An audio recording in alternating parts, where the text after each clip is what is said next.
Cara, eu fiquei muito contente um tempo atrás, um amigo nosso em comum, Thiago, né? Também Thiago Brunet, mandou uma mensagem para mim e falou: cara, eu tô conversando com o Thiago Nigro e eu pedi para ele ouvir os conteúdos, as pregações, e passou, né? E eu queria, cara, que você pudesse começar contando pra gente como é que foi essa experiência com Jesus. Você não vem de um lar cristão, religioso, como é que foi seu crescimento?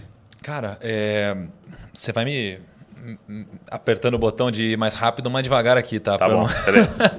Mas eu cresci num lar, pô, uma família incrível que me ama pra caramba, que sempre deram muito amor, né? E que é espírita, né, de certa forma, mas não um ambiente cristão, né? E nunca foi um super pilar, né, na minha infância isso, né? E conforme eu fui crescendo, eu não tive, né, muita reflexão em relação à espiritualidade. Eu foquei no meu trabalho, né? Eu sempre fui um cara muito trabalhador, muito workaholic. Eu era garçom, eu era barman, eu trabalhei muito. Aí eu empreendi, vendi meu negócio, comecei a falar na internet. Então, um pilar muito importante sempre foi os negócios na minha vida, né? Até que de uns tempos para cá, mais ou menos 3 anos para cá, um pouco menos do que 3 anos para cá, eu comecei a ter alguns primeiros contatos, né? Só que não foram contatos motivados por, de fato, me encontrar com Deus, por exemplo. Entendi. A minha motivação foi outra. Olha como Deus funciona, né? A minha motivação foi dinheiro. Olha só. Né? Que então, é o seu assunto. É o meu assunto, né? Só que, só para já deixar claro, o dinheiro não necessariamente é uma coisa ruim. As pessoas podem tratar isso como uma coisa ruim ou como uma coisa boa que vai ajudar outras pessoas. Quantas doações eu fiz, quantos projetos eu não tirei do papel e ajudei pessoas, inclusive instituições religiosas, né? Então, o dinheiro permite tudo isso. Então, no meu caso, olha que interessante. Meu primeiro contato foi lendo Provérbios, né? Porque um grande amigo em comum nosso, o Brunet, que aliás a gente se encontrou numa situação inusitada. Conta um pouco dessa situação, porque eu vi você compartilhando, eu achei incrível assim, a forma que Deus vai conduzindo as coisas. Né? Deus é incrível assim, como acontecem essas coisas. Mas eu e a Camila, né, a gente foi convidado para ir num casamento da irmã de um amigo nosso. Então, esse amigo era um grande amigo, essa pessoa ela se tornou depois uma grande amiga, a gente tinha algum contato, mas nosso relacionamento era com esse nosso amigo. Tá. Né? A gente foi convidado para ir no casamento dela, em Portugal. E aí a gente voou para Portugal. Quando chegou lá, o nosso amigo não tinha ido. No casamento da irmã. No casamento da irmã. Né? Assim, deram alguns problemas e como Deus funciona, tudo depois você percebe que você vai ligando os pontos. A gente chegou lá, passou uma semana, né, com uma família incrível, mas que a gente não tinha tanto contato antes. E aí eu percebi 2 anos e meio depois porque esse casamento aconteceu. Né? Nesse casamento eu recebi uma mensagem do Thiago Brunet. E ele também, por algum motivo, estava em Portugal, estava em Algarve, no mesmo lugar que eu estava. Não era nem Lisboa, né? Não era nem Lisboa, cara. Um lugar óbvio, né? Assim, de estar em Portugal, vamos dizer assim. Exato, era um lugar pequenininho, cara. Em Algarve, assim, distante. A gente se encontrou em Algarve, né? Ele me visitou no hotel. E eu lembro que lá eu dei uma mentoria de negócio para ele. E ele me deu uma mentoria, né? Até então, sobre Bíblia. Okay. Só que Bíblia era algo, para mim, muito difícil de digerir.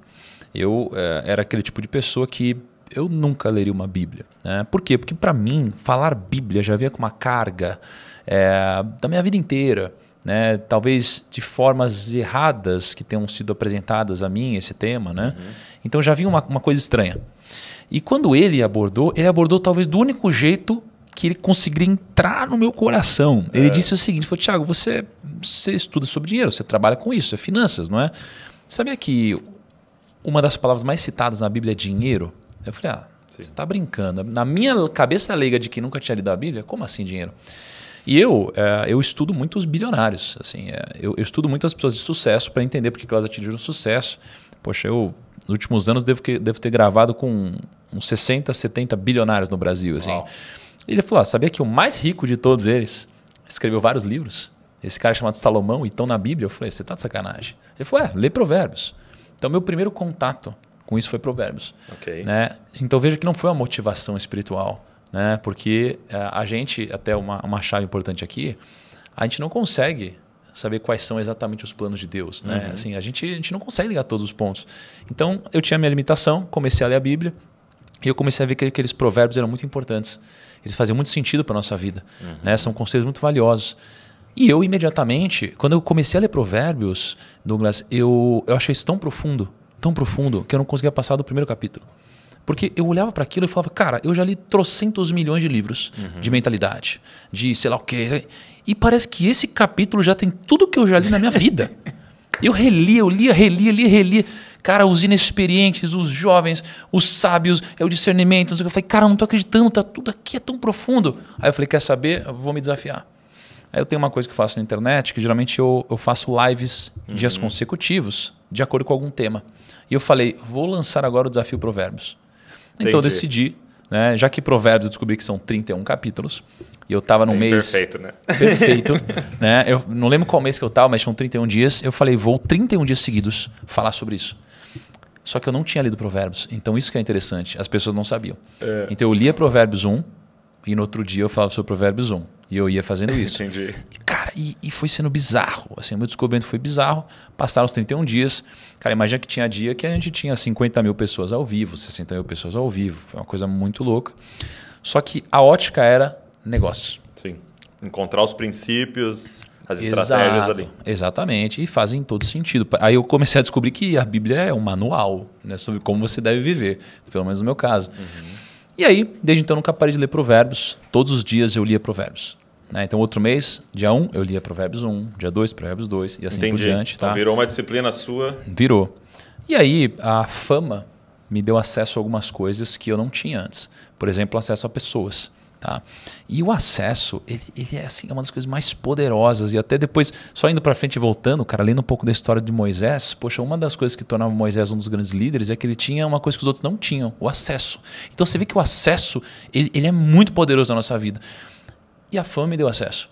Tá? Por mais que eu tenha entendido que era por um motivo e depois descobri que era por outro, eu tive acesso a grandes líderes espirituais. Cara, eu estou sentado aqui na sua frente, você é um grande líder para mim também. Então, eu comecei a aprender dessas pessoas. Né? E uma delas foi o Thiago Brunet, né? Uma pessoa que teve uma fundamental importância, né, na minha transformação.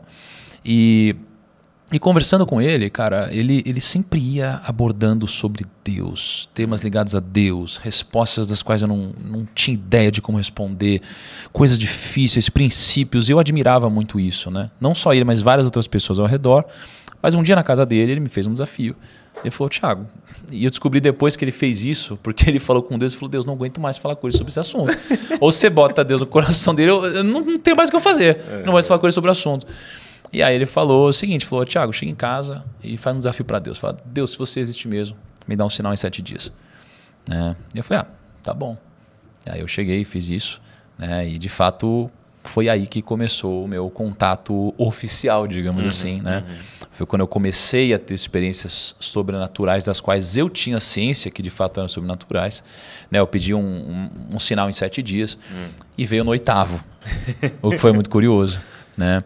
E quando veio no 8º, né, pensando, refletindo, né, mais para frente, eu descobri que só veio no 8º porque, na verdade, Deus queria me mostrar, né, que ele existia, mas também queria mostrar que as coisas acontecem no tempo dele, não no meu. Que ele é soberano. Exatamente.